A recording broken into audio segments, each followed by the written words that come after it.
Welcome to People Love Process.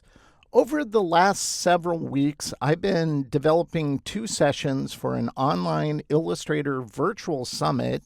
The summit will be free to anybody who wants to attend, and I've been sharing those links on X and LinkedIn and Facebook. So if you want to access these 2 sessions coming up in several months, it won't cost you anything, so make sure to do that. But for each of these sessions, I also wanted to create bonus content for those who pay for the VIP pass for this summit, because that gives them access to everything I show in the 2 sessions I'm creating.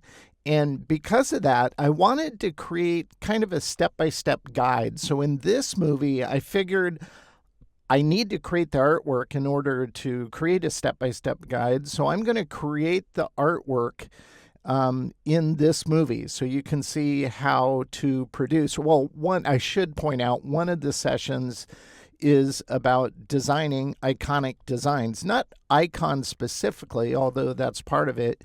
It's just how to create vector art that's iconic. And so we're going to use some very basic principles in this movie, but it's a lot of fun because this is a style anybody, in my opinion, can pull off. So I'm going to create an iconic geometric-based design, and we're going to do it from a loose sketch, because one of the points I make in the session I'll be doing is you don't have to be an illustrator to pull this off. Anybody can do thumbnail sketching. So that's what we're going to start with. I normally finalize my sketch even further because that just guides my vector building efforts.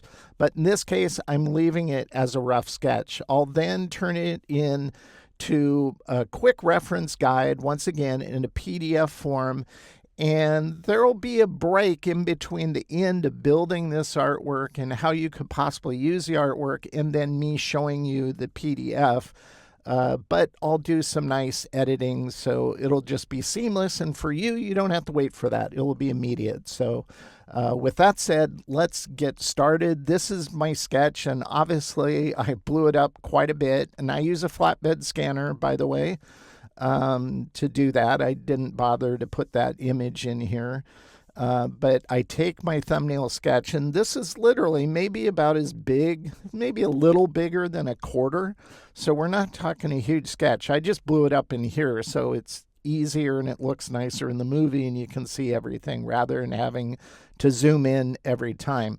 But this is where it starts. And like every other time, I go to the transparency palette and I'll set this for 20% just so I can see it, lock the layer. And we're going to start building on top of it. Now, one thing when I'm building, I try to place guides approximately where I think the middle will be, or the sides, like that. So all we're going to do now is we're going to turn on the build layer here.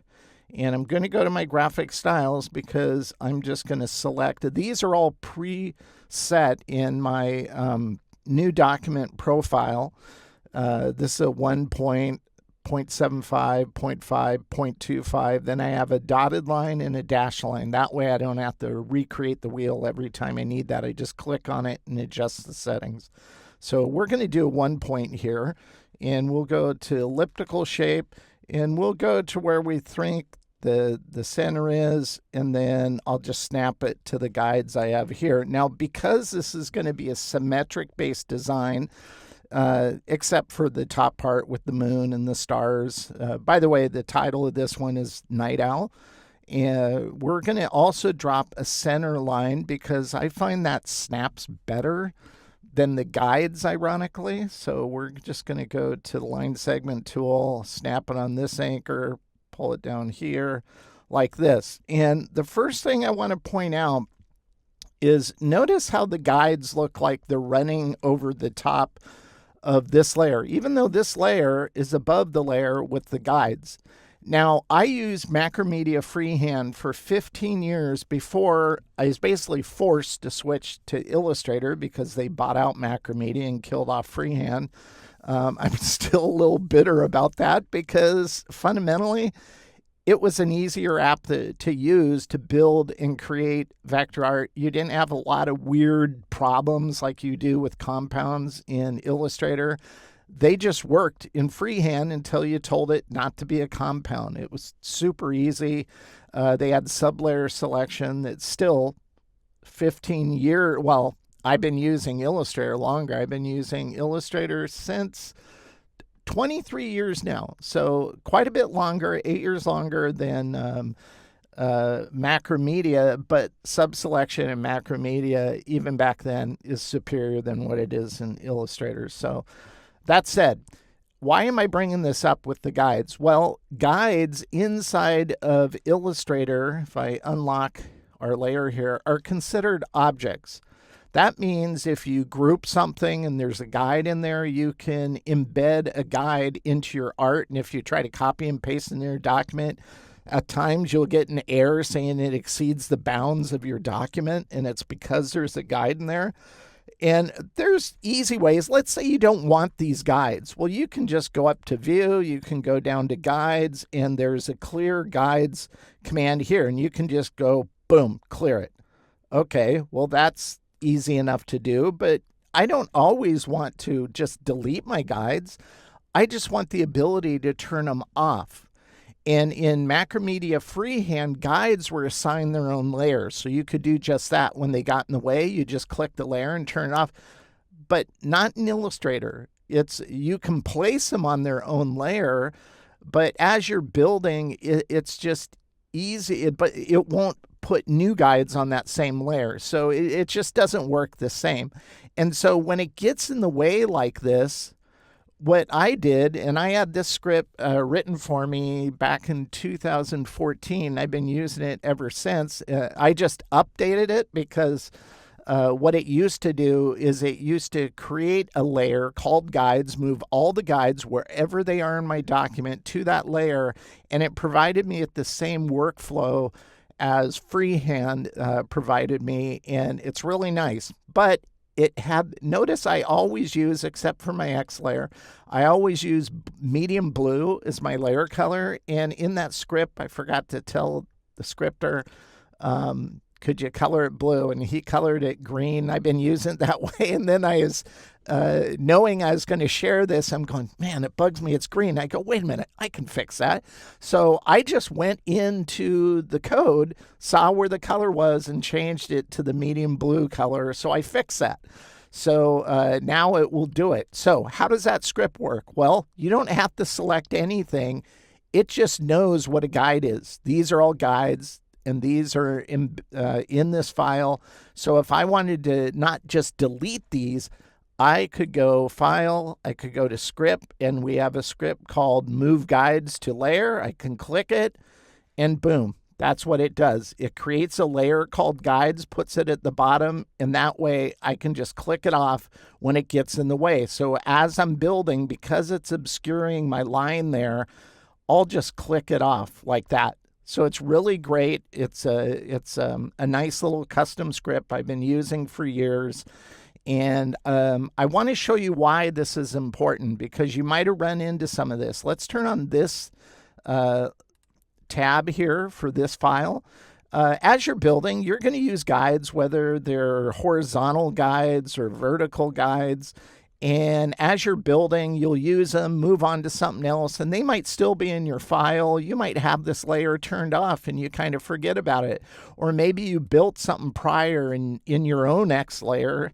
You know, you might have guides associated to whatever that build is. Or this is the worst possible. This is the one reason why I think they made a mistake creating guides as objects, is because at times you'll group something and your guide becomes grouped with it.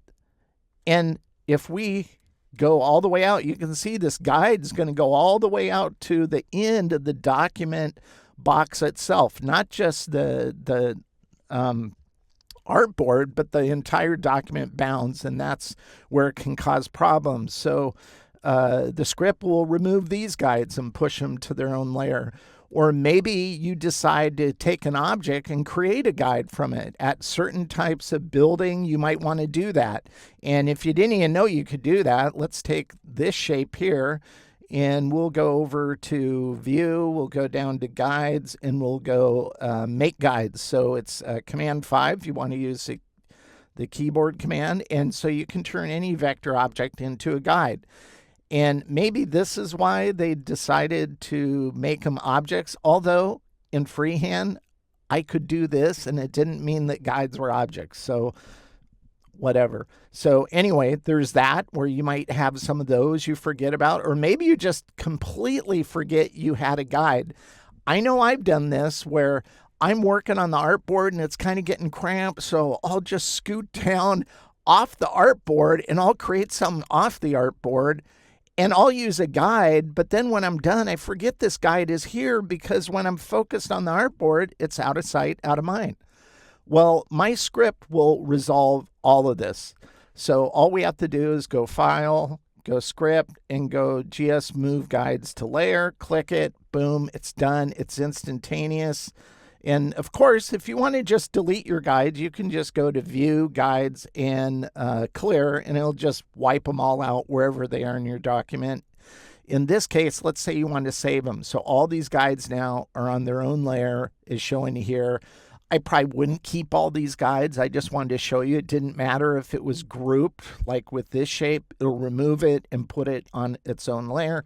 So that's the script in the exercise files you can grab, and it will just help your build flow method. So let's go and close this. We don't need to save it and go back to our artwork. We're going to continue building on our build layer here. And what do you think is the absolute easiest shape to create from this point? Well, we created the first shape with it, and that's an ellipse. Yes, we'll use other easy shapes. Here's all the ellipse. The moon doesn't need to be drawn perfect. It's just two circle shapes. And with this one being on top, we can select the one on back, go to Pathfinder, go minus front, and we got the moon shape all ready to go. Now, when you were creating these other shapes, because this is a symmetric design, we can zoom in a little bit here. There's a plugin that I use called the Arc tool. Now, Illustrator has had an Arc tool from a long time. If we go here, here's the Arc tool, and you might not even have ever used this. And when I first tried to use this, I'm going, okay, well, let's see how good this works. So I'll click it. What? Why does this come up? Well, you have to set in some parameters here. And I go, well, that's kind of weird. Maybe if I just click and drag, okay, there, it's going to work. And then I can bend it. No, this is what it does. It's very unintuitive and frankly, kind of stupid. That's why I never use it. But I'll show you how an intuitive tool works. And this is part of ColliderScribe. It's absolutely awesome. It's called the Arc by Points tool. So you can determine where you want to start here. Click, go to where you want it to end. Maybe I want the eye to end over here. And then I can create a nice, perfect arch the way I intend it to. If I continue from the same point, it'll fuse it with the path we just created. So I go like this, go up here, snap to the edge here, create the top brow part of this shape like that. And you can see how fast and how easy it goes. Now, I purposely wanted to create this design not using any plugins. So I'm just going to undo that and toss that. How would you do it without a plugin? Well, you could do it with elliptical shapes. Is it hard? No. It just means you'll have to take a little bit longer. It won't be quite as fast, but we can create an elliptical shape like this. We can go here and we can just adjust it or position it where we think it would look best for that arc. We can clone this, Command C, Command F.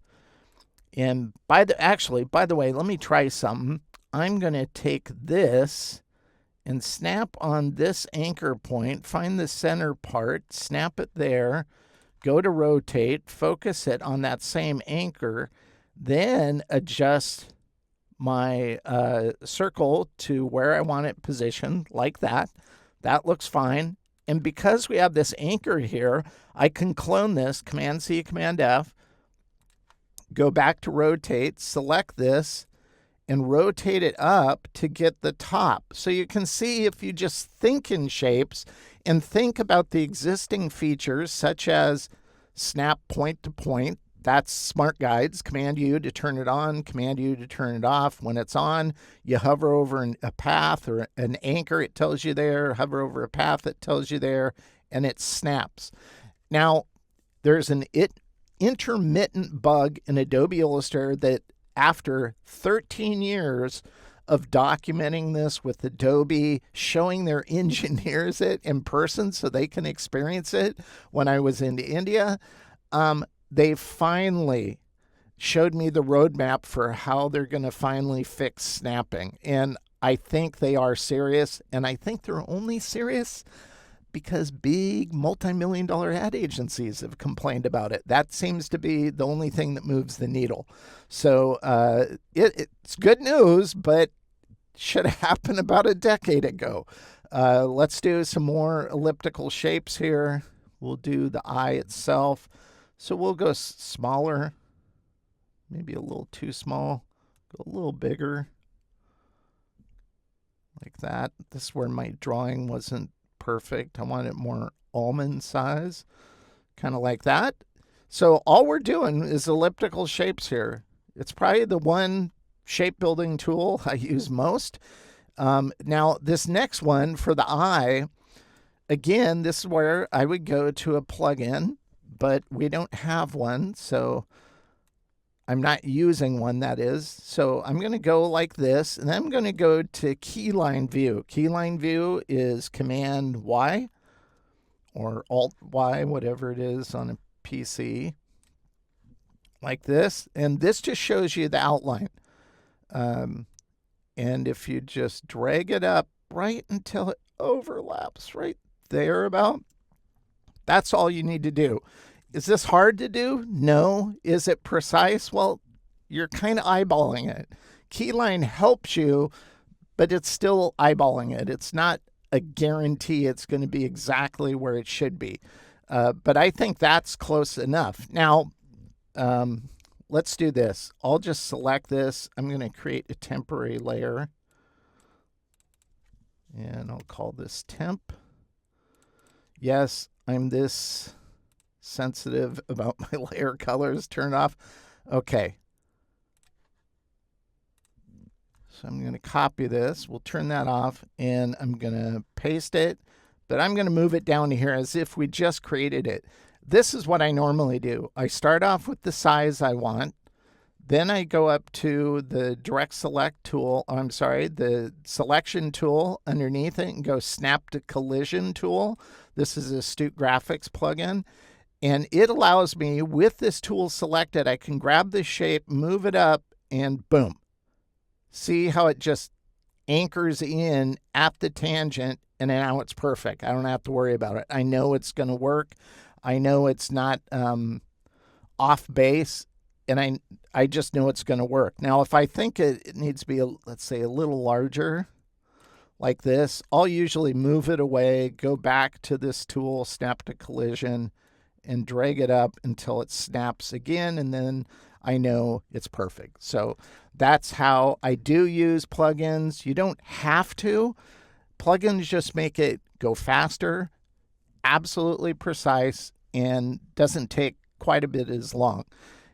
Now, I don't need these parts down here, so if I take this and bring it to the front, and by the way, if you go to, let's say, Object, Arrange, you have Bring to Front, you have Send to Back, you have one where you can bring it forward one level above whatever the object, vector object is above it.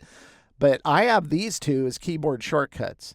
F5 to bring forward, F4 to send to back. Why do I do that? Because I can select this, hit F5, now I know it's on top, select this one and go minus front, because all I need is just these two strokes. I didn't need any of the ones down here.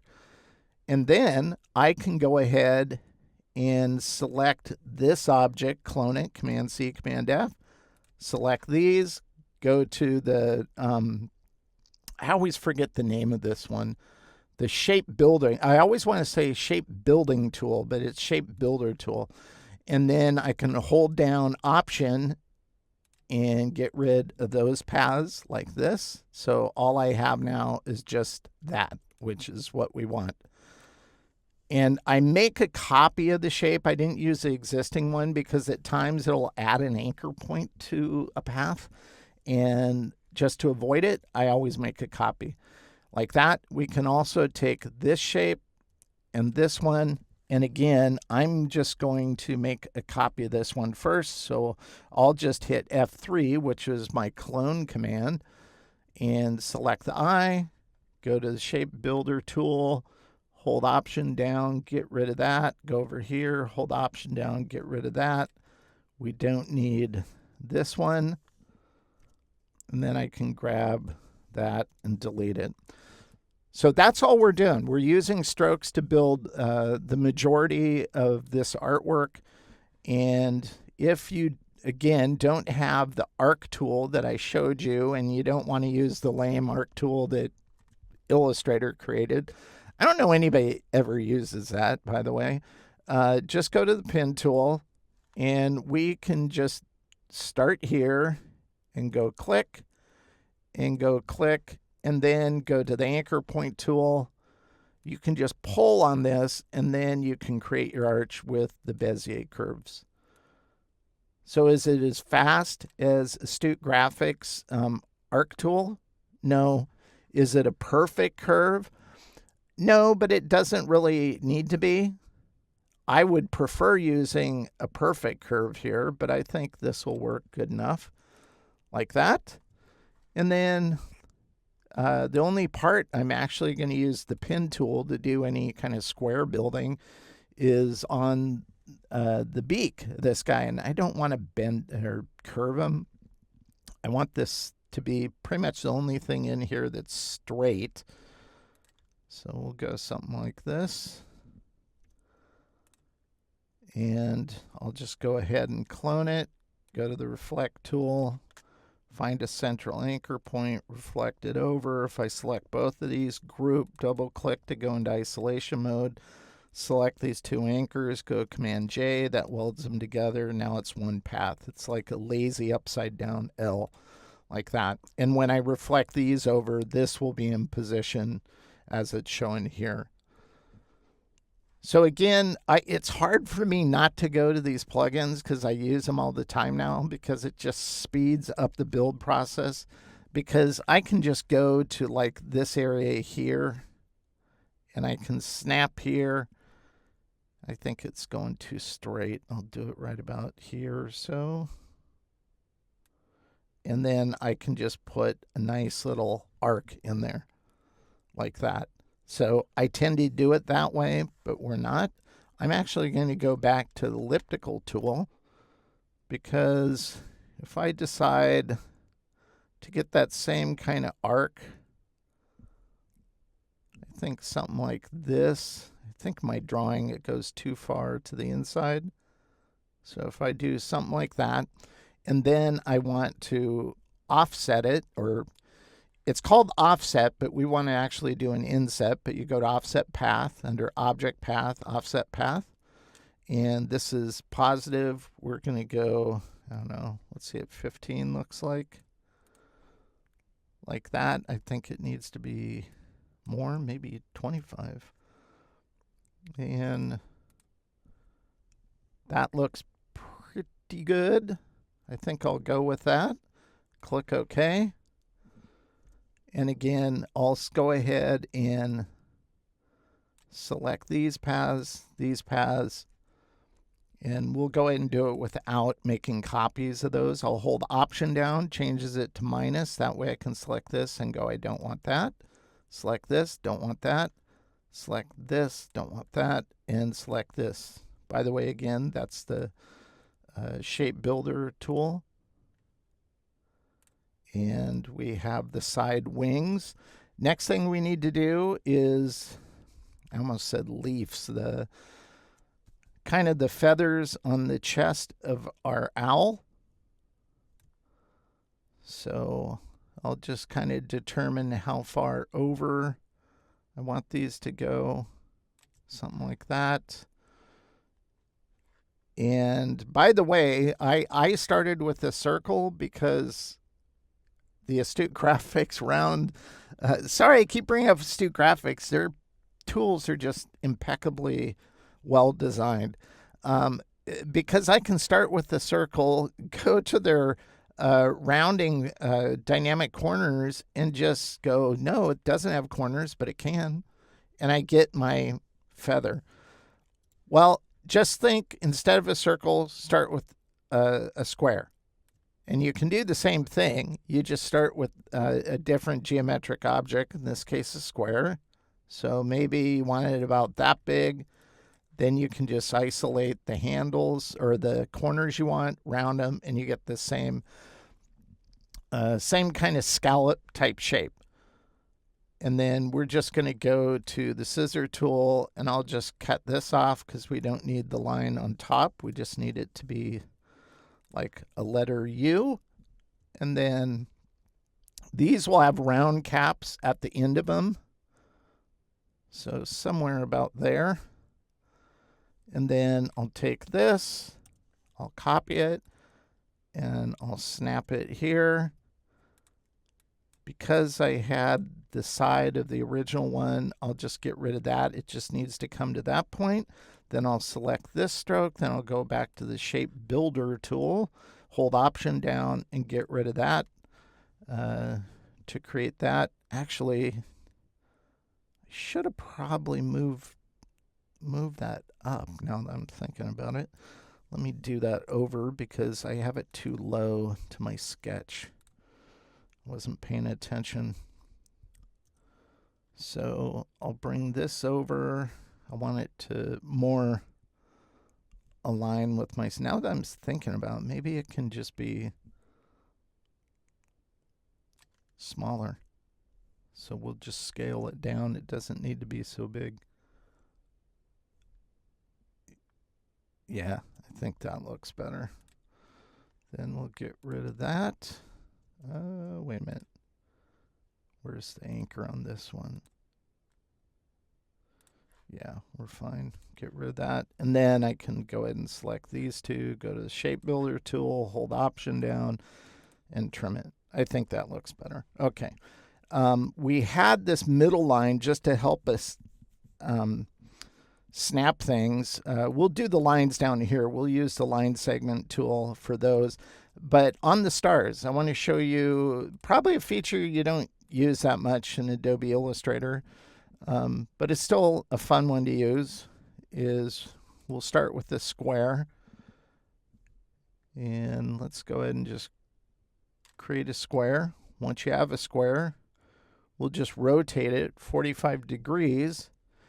And then if we go up to Effects, Path, oh, now I can't remember, Stylize. Oh, I'm sorry, Distort and Transform. I was spacing for a second. We're going to go to Pucker and Bloat. Every time I think of this. Years ago, I went to it was after Adobe bought Freehand, and the Freehand community was kind of freaking out. We were going, really? I don't want to learn Adobe Illustrator.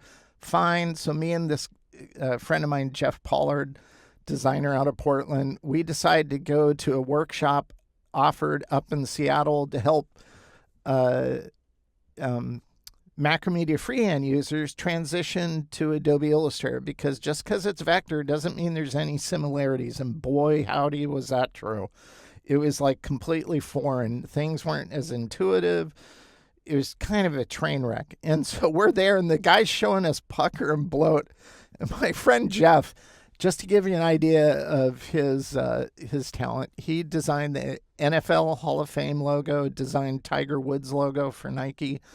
So this guy knows what design's all about. And he was totally bitching the night after we had the first class about Pucker and Bloat. And he does voiceovers, so he has a really good radio voice where he talks like this, and he goes, Pucker and Bloat. That's all he kept saying the whole night. It was just totally irritated him. I thought it was funny. Now, this is a feature I don't use a whole lot, but in this context, it's the best way to create these kind of stars. I didn't want to use the star tool and do a star, like a 5-point star or even a 4-point star.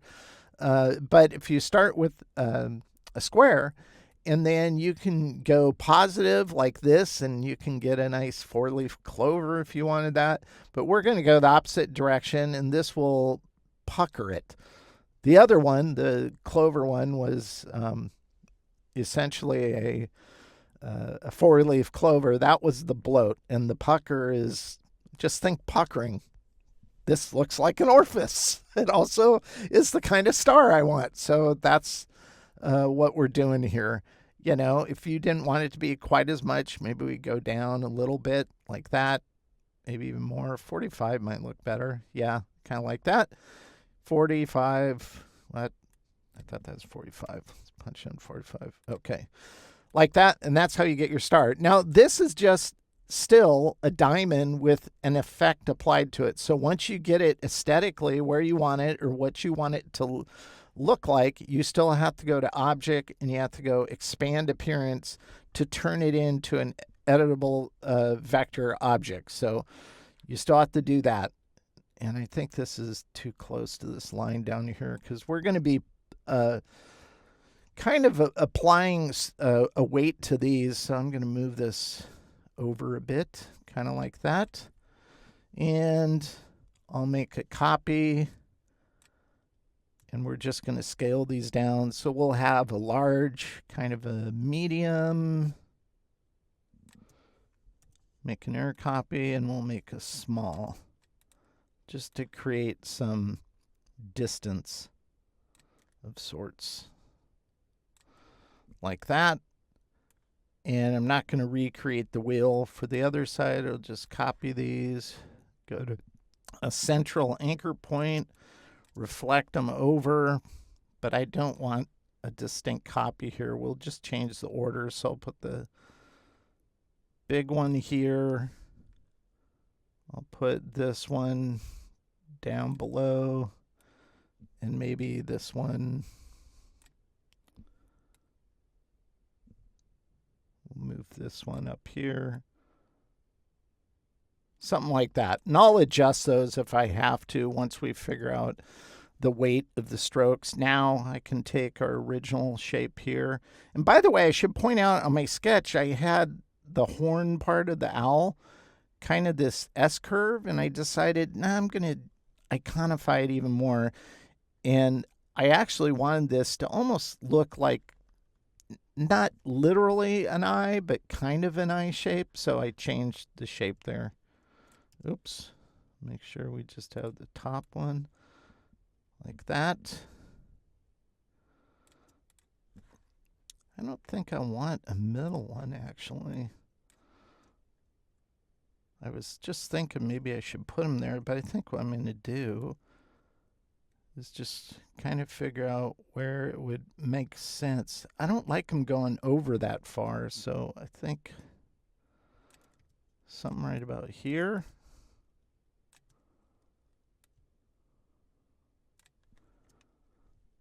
Something like that. And then I'll clone it, go to Reflect, find a central anchor point. I think that'll work good. I'm going to copy these. And I did that just to get the spacing on the ones to the outside. And this is a good example. If I select this, it's not wanting to snap to that path. And this is the snapping bug. But you see how now that I go past it, release it, reselect it, pull it the other way, then it will snap.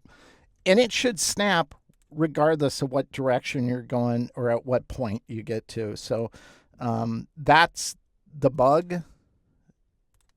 And once again, it's intermittent. It doesn't always happen. But that's a good example of it happening. There you go. Oh, we'll go ahead and select this, and we'll go to the Shape Builder tool, hold Option down, because all we need is that line. Once we have that, I can select all these shapes, The bottom will remain as is. Oops, not the beak. The beak's already reflected, so is this one. And I'll clone these, Command C, Command F. I just hit F3. Find a central anchor point. We could do the beak right here and reflect everything over. So we have all the base art is done. The only thing that won't be an outline will be the starry sky and the moon.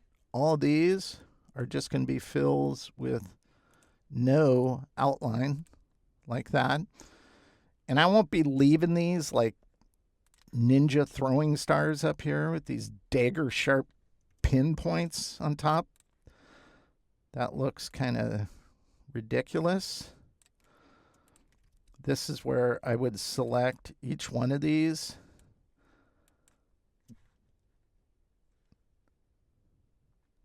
Oh, that's interesting. Okay. So notice how it's not even, I forgot you can run into this easy. These are corner anchor points, but if I select it, the widget's not going to come up because they're too extreme. It's like, oh my God, too extreme. Okay. If I go, let's see if even Astute can have problems with stuff like this. Yeah. Okay. So this is where pucker and bloat fails. So let me try this again. I'll just create this and we'll go to pucker and bloat. And I will do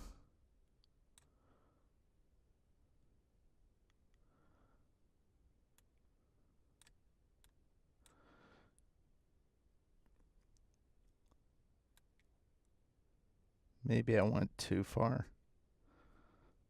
I don't want it to be too shallow. I'm just going to try this. We'll try this, and if this works, then I'll replace them. And we'll go expand appearance.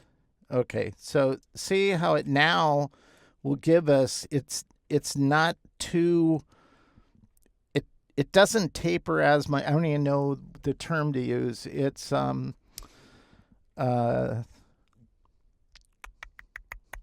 I can't remember the proper term for the geometry. Anyway, this is too extreme and it won't sense that it's a corner, even though technically it is. This one isn't quite as extreme, so it will actually sense the corner and give you the widget, and then you can set it. But I don't want to set it now because I want the small ones to kind of be the same setting regardless of their size. So I'm just going to color these green just so I can, let's go ahead and use align to get it in the same position and delete that. Okay, then I'll just make a copy. Make this one the same size, align it, get rid of it, and we'll do the same thing here.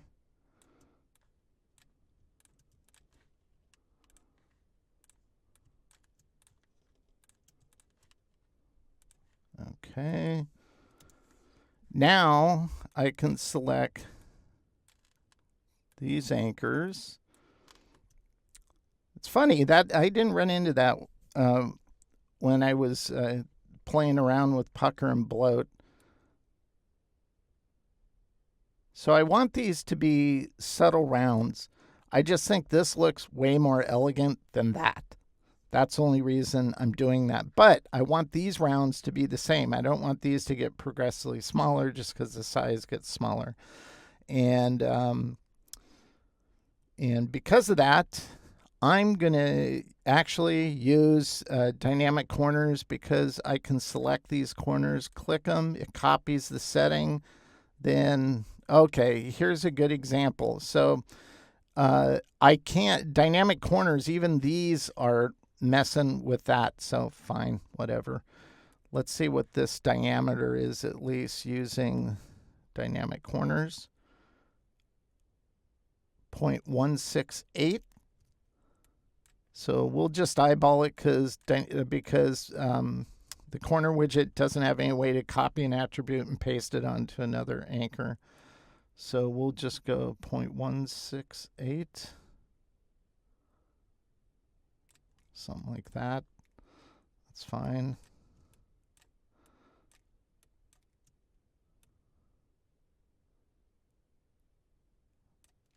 Oop, do that again.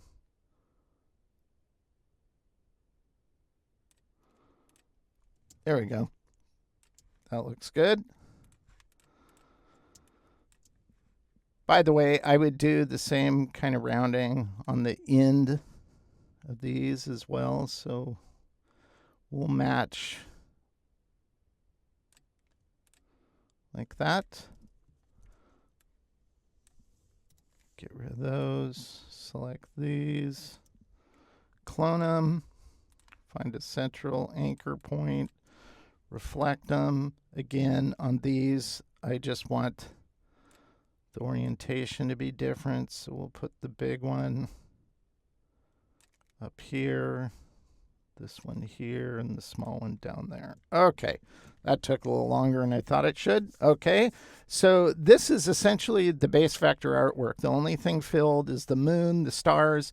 Now we just need to determine the thickness. Oh, by the way, let's go ahead and copy this and group it. And we'll move this to our X layer up here. That way I can always go back to it if I need to. I'm just going to select everything that's a fill and just group it so it's easy to ungroup. And I'm going to select all of these, and we're going to figure out the stroke size. So right now I build it at 1, and we'll see what this looks like. That's way thin. Let's go twice as much. That looks pretty good. I'm going to change the colors so I can see. Okay. I think that looks good. I know the outline eventually will be a darker kind of blue color, I'm thinking, but I don't want this area will be filled with the blue. So the blue will go to the edge of the stroke. This will all be filled blue. So we'll essentially have this much gap in between the stars here and here and the moon. So I think that's looking pretty good. I don't even think I have to change. Well, I might rearrange the stars a little bit. Let's do that. Although this one looks pretty good. I might move this one over a bit. See how it does this kind of thing? I turn off smart guides so I can move it and it won't do that. So I think I'm going to put this like right around there. Put this there. Move this one. Go ahead.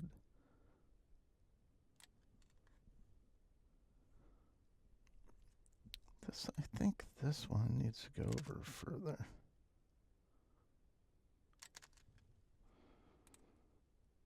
Okay. I think that's good enough. The only part that's kind of, here's a good example. We want to go into these lines here. And this is where, this is where round caps comes in. So right now these have flat caps. So go to strokes, go to round cap. Just looks nicer aesthetically.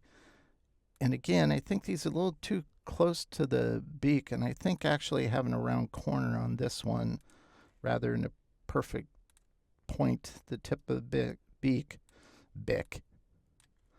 I'm going to select these and just kind of nudge them down just to increase the gap in between the bottom of the beak and these. I think that looks better. The only thing I don't like is I think we need to reposition the eyes a little bit to the right it's a little tight down here at the bottom. I don't like that. So I'm going to do that. I'm going to do this. I'm going to bring this over, and I'm going to go to snap to collision, and then bring it up until it snaps. I think that looks a lot better. Yeah. We'll just delete this one. And since this one's in position, I'll copy it. Go to the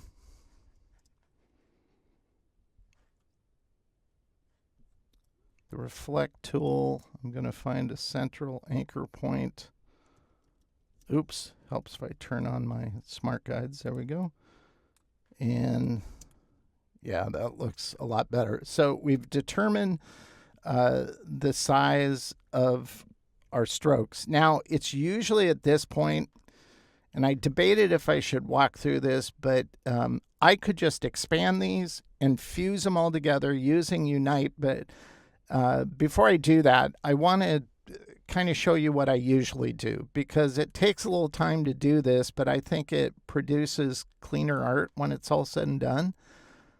So if I color these differently, then that way you can see what I'm mentioning. So we're not changing the size. We're just changing, just using these arbitrary color fills to demonstrate something here. We'll color this one orange. I'm trying to use different colors on all of these. We'll bring this one to the front like that.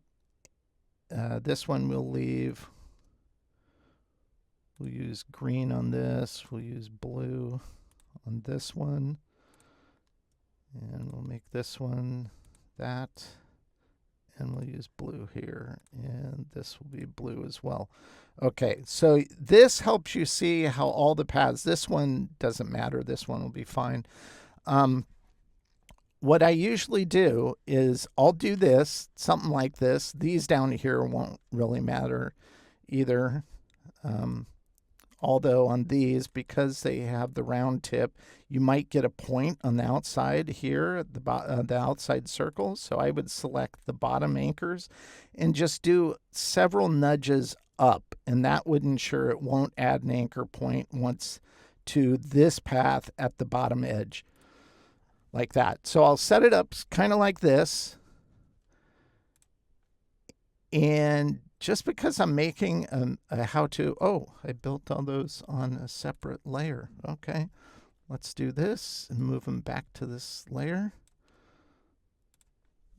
No biggie. And all I'm going to do is I'm going to duplicate this layer. Since I want to use some of these to create my step-by-step, I don't want to just create art and then have to redo it again. So we'll do that. So we have the original strokes. We can turn that off. All of these I'll select minus the ones that are shaped fills, and we're going to expand these. So we're going to go to Object, Path, and Outline Stroke. So it turns them all to shapes. But notice how this edge now is on this edge, and if I fuse these together, let's just try it. Sometimes it does it, sometimes it doesn't. And I go Unite. Okay, well that one, it was smart to know not to put an anchor point there. Sometimes it does that. So that one was a bit forgiving. We can go ahead and color that one. So we'll do the same over here. It shouldn't do it over here if it didn't do it on the opposite side. So let's go Unite. And that one worked as well. Well, that's good. Usually doesn't. These will unite with these just fine. So I can take these and unite all of these like this. Let's go ahead and color it other than black like that. And you can see these are all overlapping nicely. This one, you might get, let's go ahead and try it. And we go Unite. And that one worked too. Okay, this is all behaving. Normally Illustrator doesn't behave this nice, but it is now. Okay, so all these are working pretty good. So I can select all my shapes now, minus the star and the moon shapes, and we'll just go Unite. Like this. Oh, actually,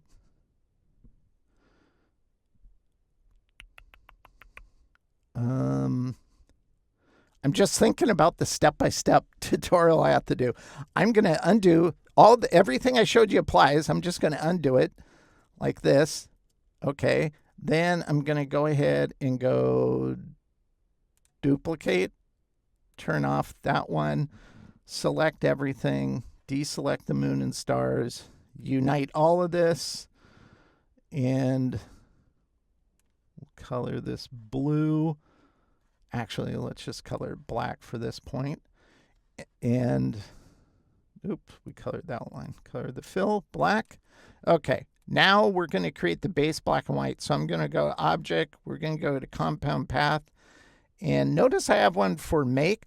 I've been meaning to create one for Release. I keep forgetting. And otherwise, I just hit a keyboard command like I do to make a compound. But to release it, you'll release it, and that means it'll no longer punch through the shapes. Now, you might still have to go to Object and go Ungroup because it might still be grouped. In this case, it's not. I'll deselect the outermost shape. All these interior shapes are just sitting on top of the other black shapes, so we can color these white. And so you can see the base design. I'll select this area up here and delete it because I don't need it. And then I can just send this to back like this. And this is the fundamental black and white design. I can select these. I can ungroup them. I can fill these with white. And so now we have our design ready to color. So actually, let's go ahead and save this too. Let's go duplicate layer, turn this one off. And this is the one we'll color. I can get rid of our easy shapes layer. Okay, so this is our base black and white. This is the tonal family I'm going to use. So the first color I'm going to use is I'm going to use this one, and it will be blue. And once again, like I said previously, this is such a fun style to work in. Super easy. Oh, one thing I need to point out, I would do a few tweaks, and you could do it when you fill it with this color or do it when it's in its black and white stage. Here's what I'll do. I'll go ahead and just color it the way I'm thinking these colors should work. Oh, and I just forgot something. See, this usually when I'm creating, I'm not trying to carry on a narrative, so my bad. But we'll go ahead and just add this. I wanted to have a nice little line here, but I forgot to create it. What did we used 12, I think. Yep. And then round tip like that. Don't think it needs to come down quite as far. Something like that. Then we'll go Object, Path, Outline Stroke. I'll select this shape and go to Pathfinder minus front. So I forgot. Go all the way back. I'm cheating here. I'm going to make a copy of this. I'll put it with our strokes. Then again, kind of going 2 steps forward, 1 step back, just to make my life easier when I create the step-by-step. So I'll take this, make a copy of this, move it down to this one,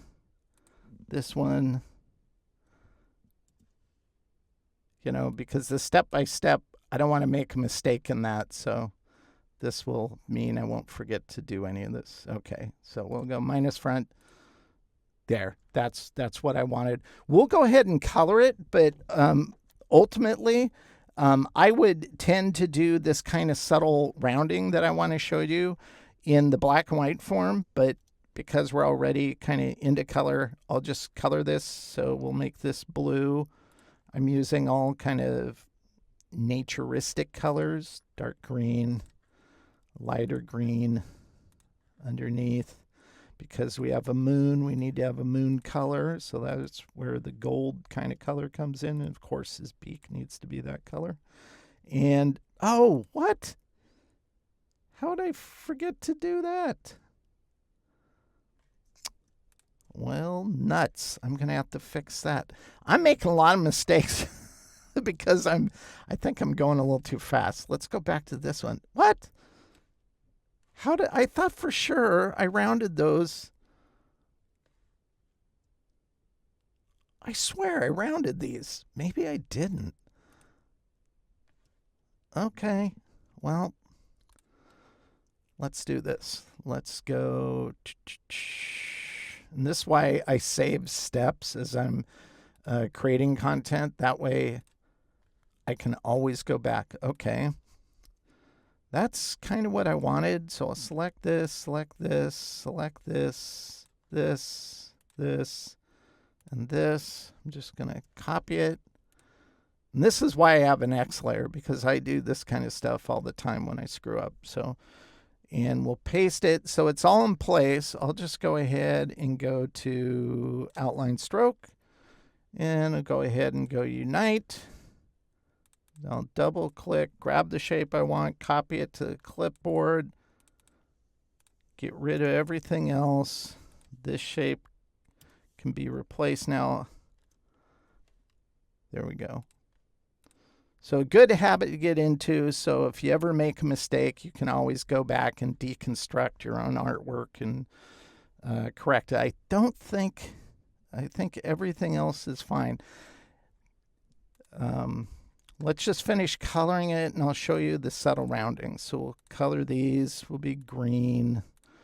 Bring the nice aqua blue down to here, and then this will be the light green, like that. Oh, the stars. We need to color the stars. So we'll color these that color. Since we have white in the eyes, we need those will remain white. Oop. And then we'll take this small star and this medium star. Those will be gold, like that. There we go. So that's how I would color it. We don't need the sketch. We can turn that off now. But I think what really punches up a design, makes it so much better, is if we zoom in on these, you can see it all comes to a dagger sharp point. So this is where I'll go in and determine what a good rounding is. Now, keep in mind, I almost always do my rounding with the dynamic corners tool, because especially on something like this, when you're using the corner widget, one of the limitations, and I call it a limitation because it is you have to select the anchors like this, and then the corner widget comes up. Well, I might not know the tolerance I want to use on these, and maybe it's going to be different than these, but you don't really have that leverage. You have to just, if you're going to do all of them at once, they're going to be all the same radius, and that doesn't look bad. I think that actually looks pretty nice. But the reason why I like Astute Graphics plugin, I will use it for doing this, is because I can go, I like that radius. I'll just copy it by clicking it. Go to this one and apply it. Go to this corner and apply it. But on this, I think it appears, it's the same radius, but it appears a little too much. So I wouldn't want to use it on a really sharp vertex, like, oh, that was the term I was trying to think of, a vertex on a corner. So I'd make this smaller. And that's why I love using this plugin. I think these radiuses are fine for these kind of curves, or this one here. And just being able to click it and apply it, I think works so much better. Like this. It just makes the process go a little faster. You know, up here, I think this should be a little smaller. But again, this one's fine. I would apply that here and here. Now, not all the corners should get rounded. Like, I wouldn't round these inner parts here. They're so kind of shallow, it doesn't need it. I'd put really tiny ones down here at the bottom. They don't need to be as big. It's smaller detail, so we're giving it smaller, subtle rounds. Now, these are the kind of detail a client is never going to notice, but you as a designer should. And so take the time to add this type of detail, because it really does button up a vector design. It moves it from looking like something that is distinctly digital to something a little more handcrafted because you've taken the time to soften it. Vector art can look very replicated because it's perfect, sharp, hard edge objects and shapes. So this gives it kind of humanity. So I'll just copy one side to the other here. Couldn't remember if I was using the same. And then copy this. By the way, I don't have to do it that way. Let's go and put that there. We'll use the same rounding there and here. We'll add it to this area like that. We'll add it here. Here we'll go to the tips of the horned owl's head. Now we say horned owl because it's I'm always thinking owls in the Pacific Northwest, which they have a lot of horned owls. Horn meaning their feathers kind of flare upwards on top of their head. Owls are so cool. I'd love to have a pet owl. When you take all their feathers off, they kind of look weird.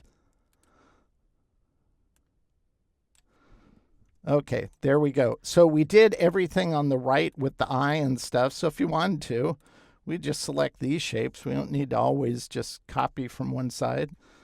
It is symmetric, so that's the benefit, is we can just select the inside part of the eye, the white of the eye, the top, the bottom lid, copy them, use the reflect tool, find a central anchor point, reflect it over, and you're done. So that's how I would create, oops, I'm going to turn off the tonal family. That's how I'd create an iconic design like this. Now, if I wanted to use this on a dark colored background, I would go ahead and just select everything into here, group it, copy it, and I have a dark background set up. And I would go Command V, make sure we're on the layer, and paste it on a dark background. And this would work really great for doing a t-shirt design or merchandise or stickers. Iconic design is a lot of fun to create, and if you think geometrically, it can go really, really easy. So if we use this on a merchandise design, it would look something like that. You know, by the way, this is MrMockup.com. They make great apparel mockups. They're very easy to use, Photoshop mockups. So you might want to check that out. I think many people tend to get overwhelmed by vector building, but truth is you can build the majority of your vector objects using simple methods and shape building tools. Sure, I still use the pen tool, but even those elements are easy to create, as the beak was. It doesn't need to be complicated. I like to say think in shapes, build in shapes. This helps when you're drawing. Think in shapes will help you draw out a design. Does it have to be perfect? No. Was this owl perfect? The drawing, that is? No. Is this a perfect representation of an owl? No, it doesn't have to be. That's what iconic art is all about. It just needs to communicate as an owl. You're not doing a photorealistic motif, so have fun with it. Definitely thinking in shapes will help you when you're drawing, and it can be a thumbnail drawing like the night owl was, where we capture the essence of an owl, but in reality, the owl doesn't actually look like that. It just doesn't need to look like it. It just needs to communicate it. So remember, accessing the exercise files for any of my People of Process movies helps support this channel. And for this movie, you'll get the source files, the quick reference PDF that I'll put together. And I'll be, well, now that I said it, I forgot. I'm going to show you that. So we'll leave the last couple of sentences for a little bit, and we're going to go to the desktop, and I'll show you Well, now I'm changing my mind. You know what? If you want to see the quick reference PDF, just access the exercise files and you can do that. And then that way you'll have a takeaway quick reference guide for creating iconic design. I think that's the best way to do it. Thank you again for those who have become members. Sorry, this isn't an impromptu episode, but I probably should have thought out that part a little better. So thank you for those who become members of this channel. I really do appreciate it. I appreciate those who just post comments of encouragement.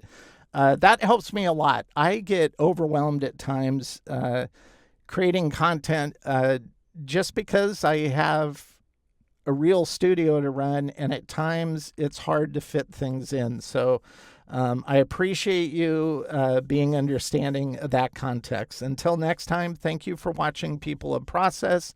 And as always, I hope this content helps you to improve your own creative process.